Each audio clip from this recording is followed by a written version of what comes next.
Salut tout le monde, aujourd'hui je vais vous présenter un nouvel épisode de Zanbanime. Ce qui va traiter aujourd'hui d'ailleurs, ça va être Bento. Donc alors c'est quoi Bento?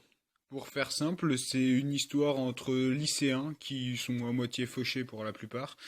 Et en gros, ils se regroupent le soir lorsqu'il y a des promotions sur les bento, donc, pour se casser la gueule mutuellement. En gros, c'est ça l'histoire. Donc ils se foutent sur la gueule, c'est tout ou pas? C'est la question. Donc oui et non en fait, parce que oui ils se foutent tout le temps sur la gueule, mais non ils font pas que ça non plus. Disons qu'il y a beaucoup d'humour, un peu de ecchi par-ci par-là, mais il y a pire. Et quand même pas mal de bastons assez badass pour ce que c'est d'ailleurs, parce qu'il faut quand même pas oublier qu'ils se battent pour de la bouffe. Donc voilà, Bento en gros c'est ça, c'est de la baston, de l'humour et du ecchi. Bon, maintenant je vais commencer par parler des personnages. Alors, le personnage de Sato, c'est le héros de l'histoire, un garçon assez puissant physiquement. Sa cousine, c'est également une combattante dans l'anime, même si on la voit pas tout de suite, il faut attendre un petit peu. Il fait partie du club des combattants du Bento, je sais plus vraiment comment ça s'appelle, je suis désolé. Et donc la présidente de son club, c'est la sorcière de glace, ça on voit à peu près au début. D'ailleurs, elle lui met une bonne raclée une ou deux fois au début dans les premiers épisodes, même si je crois qu'il s'en rappelle pas trop dans le premier. Sinon, il est plutôt sympa, même si souvent il y en a qui essayent de le mettre en colère. Mais quand il se bat, il tabasse tout le monde et puis il est quand même assez puissant, comme je le disais, pour quelqu'un qui s'est jamais plus entraîné que ça. Bon, après Sato, on va passer à la deuxième membre du club. Donc ça va être la présidente, dit la sorcière de glace.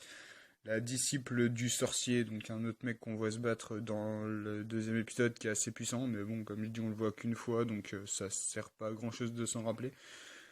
Donc cette fille est plutôt mystérieuse, on connaît pas grand chose sur elle, mis à part qu'elle est très forte et qu'elle sait surtout se battre à coups de pied. On la voit pas beaucoup utiliser ses mains, même si quand il le faut, elle peut se servir de ses bras comme de ses jambes.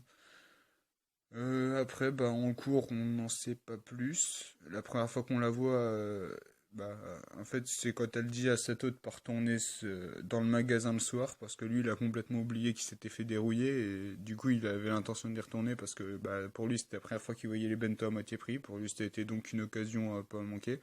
Donc, il s'est refait démolir une deuxième fois dans l'épisode 1, et à partir de là, c'est là que l'histoire, elle commence, si on peut appeler ça une histoire à peu près tourner rond, quoi, si on peut dire comme ça aussi.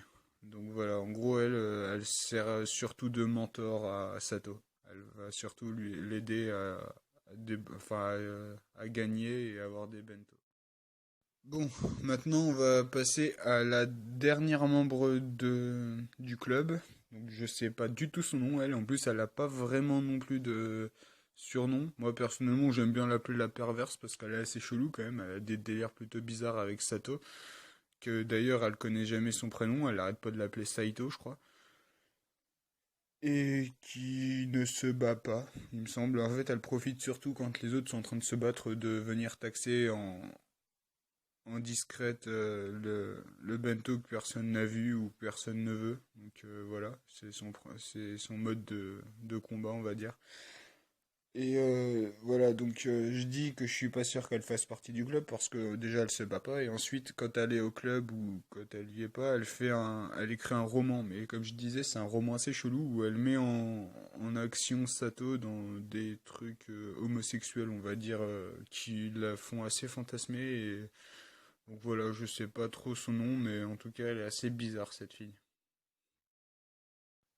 Bon, maintenant on va passer à la beauté du lac. Donc celle-là, c'est la cousine de Sato, une fille assez joyeuse et puissante, disons surtout. Elle a son surnom, donc ça prouve qu'elle est plus puissante que la moyenne, dans ceux qui se battent pour les bento du moins.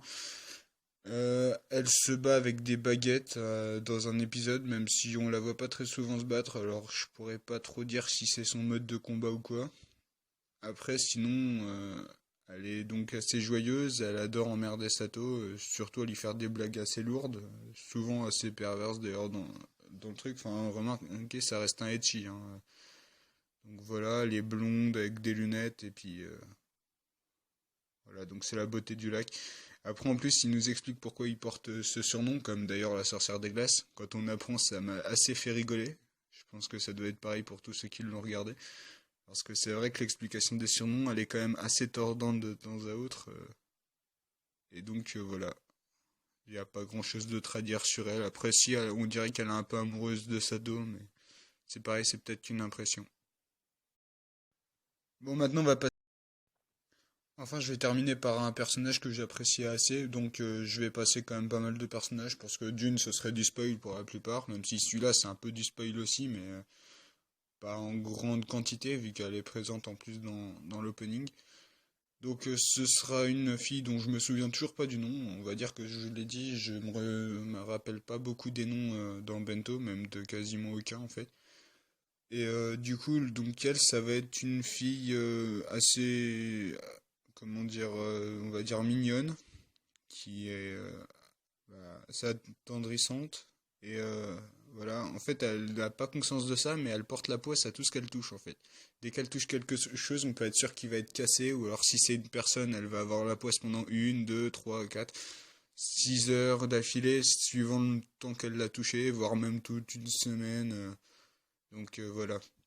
Et ce personnage m'a assez fait rire et du coup je l'ai plutôt apprécié. Le problème c'est que je me rappelle pas des prénoms dans Bento, qu'ils sont un peu compliqués. En plus je l'ai regardé en VOSTFR, c'est un des premiers que regardé comme ça.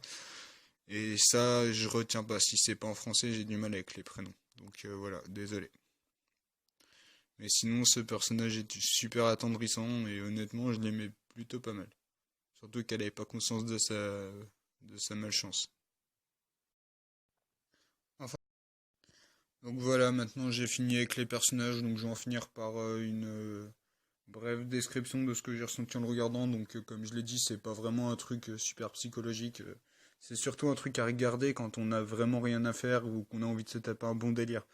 Mais honnêtement, si vous avez rien à faire ou comme je viens de le dire, si vous avez envie de rigoler, c'est pas vrai, c'est vraiment un truc où il faudrait y aller, quoi. Il faut pas le rater parce que franchement, il est super drôle. Je l'ai regardé 3 fois d'affilée pendant une semaine parce que j'en avais parlé à un copain et puis bah finalement ça m'a refilé envie de le regarder parce que franchement ça file la pêche. C'est vrai que c'est un animé qui est surtout concentré sur la baston, mais même les combats sont assez drôles, ils sont épiques, mais ils restent quand même assez hilarants quoi, dans l'ensemble. Surtout quand on se rappelle que de base c'est juste pour avoir un repas à moitié prix. Donc voilà. Après ce manga je l'ai vraiment apprécié, mais je dirais pas non plus que c'est un manga qui mériterait un Oscar ou quelque chose comme ça. Je sais pas c'est quoi les trophées pour les animés. Mais honnêtement il est super drôle et si vous avez l'occasion de le regarder, enfin ne le manquez pas quoi.